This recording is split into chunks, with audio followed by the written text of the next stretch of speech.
All right, then, folks, welcome back to the show. This is Craig Shelton. You are watching HMW Sports Talk Live. We're here every Saturday night from 6 o'clock to 7 o'clock. I represent, see that HMW behind you? That stands for HoustonMediaWatch.com. That is the website I'm the founder of that website, and I work with a bunch of really good guys who kind of take what they do just a little bit serious. I'll explain it to you briefly.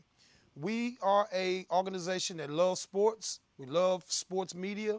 So we decided to combine the two. We cover the teams. We soccer, football, baseball, basketball. We have guys that really love all of that stuff. But a little bit different twist to it. Not only do we cover the teams, but the folks in the media on sports talk radio, TV, print, we also are a watchdog group that follow and track those people, and we rate their level of performance. In other words, we kind of treat the sports media the same way that they treat the sports franchises. Sorry about that, and the players. So it makes for a lot of fun, interesting debates. They don't always agree with what we say, but believe it or not, we appreciate those folks because they kind of keep us busy. All right, how about that?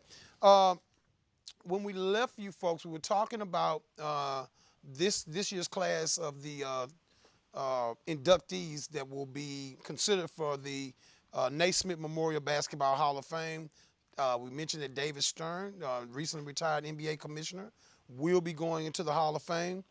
But and we gave some other names that are inductees, have been nominated: Alonzo Mourning, Tim Hardaway, Mitch Richmond, Kevin Johnson were all chosen as finalists, with the full class to be unveiled on April 7th during the NCAA Men's Final Four.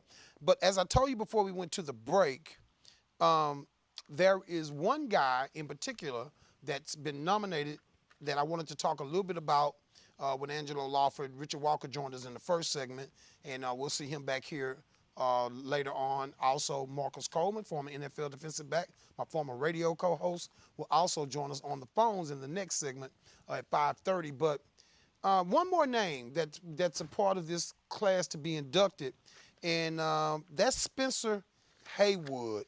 And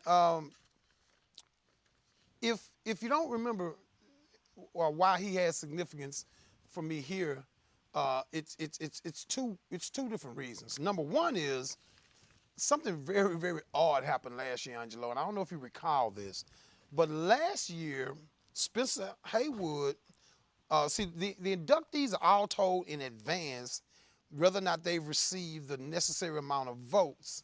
Well, in 2013, Spencer Haywood received a call from someone in the NBA office telling him that he had received enough votes to be an inductee, one of the inductees or one of the nominees for the 2013 class. Well, then he gets a call back saying, sorry, you didn't. You're not going to be inducted. So it was a pretty embarrassing, set of circumstances for a guy. Over his career, averaged 20 points, 10 rebounds. He was a member of the Lakers' 1980 title team. His best season came as a rookie in 1969, the 69-70 season, where he averaged 30 points and 19 and a half boards for the ABA Denver Rockets. A little history there for you. And was named the league MVP and Rookie of the Year. But what Spencer Haywood is most known for, among those that will consider themselves NBA scholars, and it's probably something good for the casual fan to know, because we live in an era where this is affecting the brand of basketball that we see on the air today. Spencer Haywood was the guy that challenged the rule that a player must be 4 years removed from high school to enter the NBA draft in 1971, and won the decision in the Supreme Court. So I thought a good piece of information to share with folks. Some history there that I thought that folks might appreciate having a little history about. So just keep your eyes on that story. And those guys, like I say, that'll be April 7th, the NCAA Men's Final Four, when they will determine who the finalists will be for the 2014 class to be inducted into the Naismith Memorial Basketball Hall of Fame.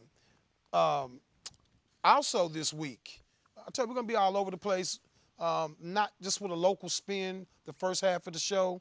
Marcus Coleman will join us in the second half. We will get more involved locally with the Johnny Manziel and the Texans situation. Discuss that with Marcus Coleman. I also hope to have an opportunity, Angelo, to talk to Marcus and get a little feedback from him.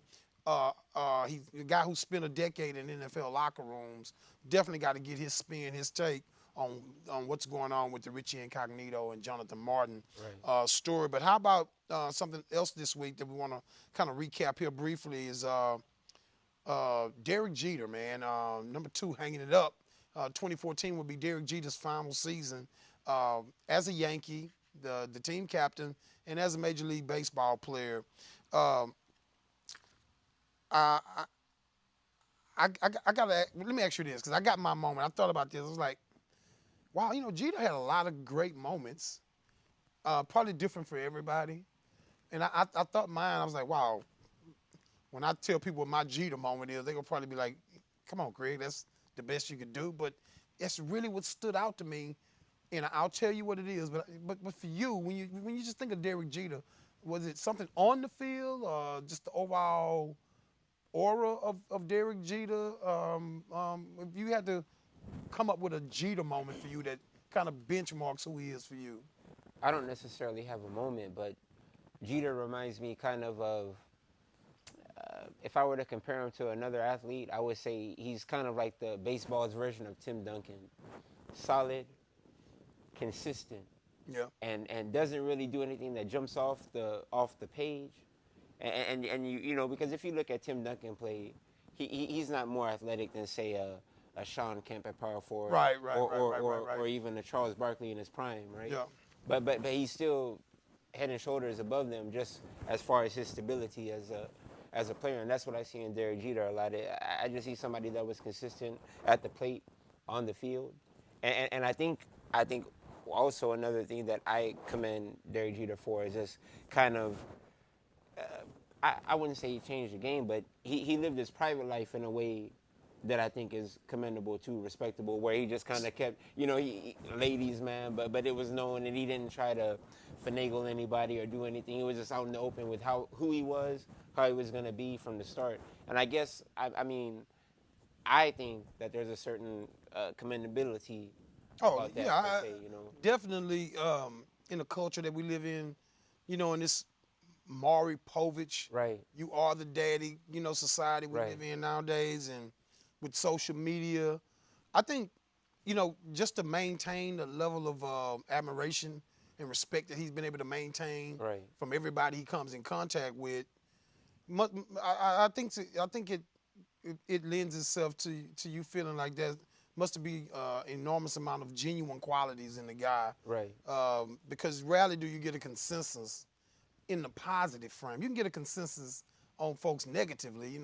People hated Barry Bonds. Right. But if you really, really break it down, the people who hated Barry Bonds are the media. Right. Well, who gives a damn really about the media? I mean, the average person will tell you they don't respect or trust the media. Right. But yet they'll pile on when the media starts piling on a person. Right. And I'm like, nah, but wait a minute. Most of you folks don't even like the media. So you're going to take the media's perception on a Barry Bonds or A-Rod, any of these guys. I know several people, one in the media in particular, one who's a close friend, who has a brother, obviously a very wealthy brother, lives in the same area with Barry Bonds. Nothing but great things to say about the guy. Yeah.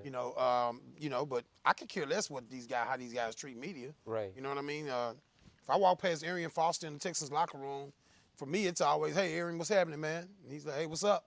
I'm like, you talking today? He says, nah, I'm a chill today. I'm like, all right, I'll holler at you next time. Keep on moving. Right. It's nothing personal to me. But here's my Jeter moment, and it's not something that happened positively in terms of his play on the field. But I think the fact that it has the effect that it has on me, as far as how I view the guy, I think that goes a long way in saying what the expectation level was for him as a player, the excellence. And for me, it goes back to a Thursday night. A 7-0 loss for the Yankees is what the night turned out to be, to the Red Sox on top of that, in Yankee Stadium. And I made some notes here because I went back and I looked it up. In that night, going into the game, Jeter hadn't been hitting well. Okay. Uh, he had a crucial throwing error in the first inning on a double play relay. The fact that I could go and find this tells you how odd it was. He struck out in the sixth inning, and that was after in the third inning he had bounced out um, into a double play, and he was like a team leading 12th double play that he had hit into that season already. Right. And he got booed in Yankee Stadium. Right. And it was like a big deal the next day because Jeter got booed in the Yankee Stadium. And I was like, man, how can I make people in Houston understand what that's like? That's like Earl Campbell, folks, getting booed in the Astrodome. Right. That's like Hakeem Olajuwon, folks, Booed at the getting summit. booed at the summit. Right. You know what I mean? Right. That's like Richard Walker getting booed at the strip club. It just don't happen. It just don't happen. You know, unless you're at a strip club in Houston and not Dallas, and anything can happen. You know what I mean? So, it's just something I had to bring up there. And after he was booed in Yankee Stadium, I found this quote from Jeter. He says, "What are you expecting? Cheers? No, I don't think so. It was anything out there ordinary. You can describe it any way you want to describe it. We need to play better. That's it's on me. Right. Didn't blame the media. Right. Didn't strike out or lash out at the media. And I know what you're thinking. Okay, that's your Jeter moment. Yeah, because I just think in an unorthodox manner, it speaks to the expectation level that the guy that we have had for him. Right. So towards the end of his career here as a Yankee, I think he's had some ups and downs with the fan base and in the media. So I mean, but that just goes without saying. I mean, when you're at one place for so long, he was a rookie in 1996. Yeah, let me give you the stat sheet real quick because we got less than a minute here. 13-time All-Star for Jeter, Hall of Famer, of course, you know he's going to be. AL Rookie of the Year 1996. Helped the Yankees to a World Series that year.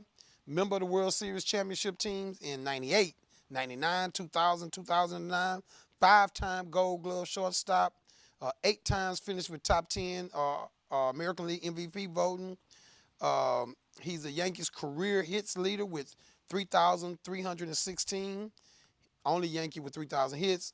Lifetime 312 hitter in 19 seasons, 256 home runs. Wasn't a big long ball hitter. No. Scored almost 2,000 runs, 1,876 runs, and 348 stolen bases. 5-time Golden Glove winner.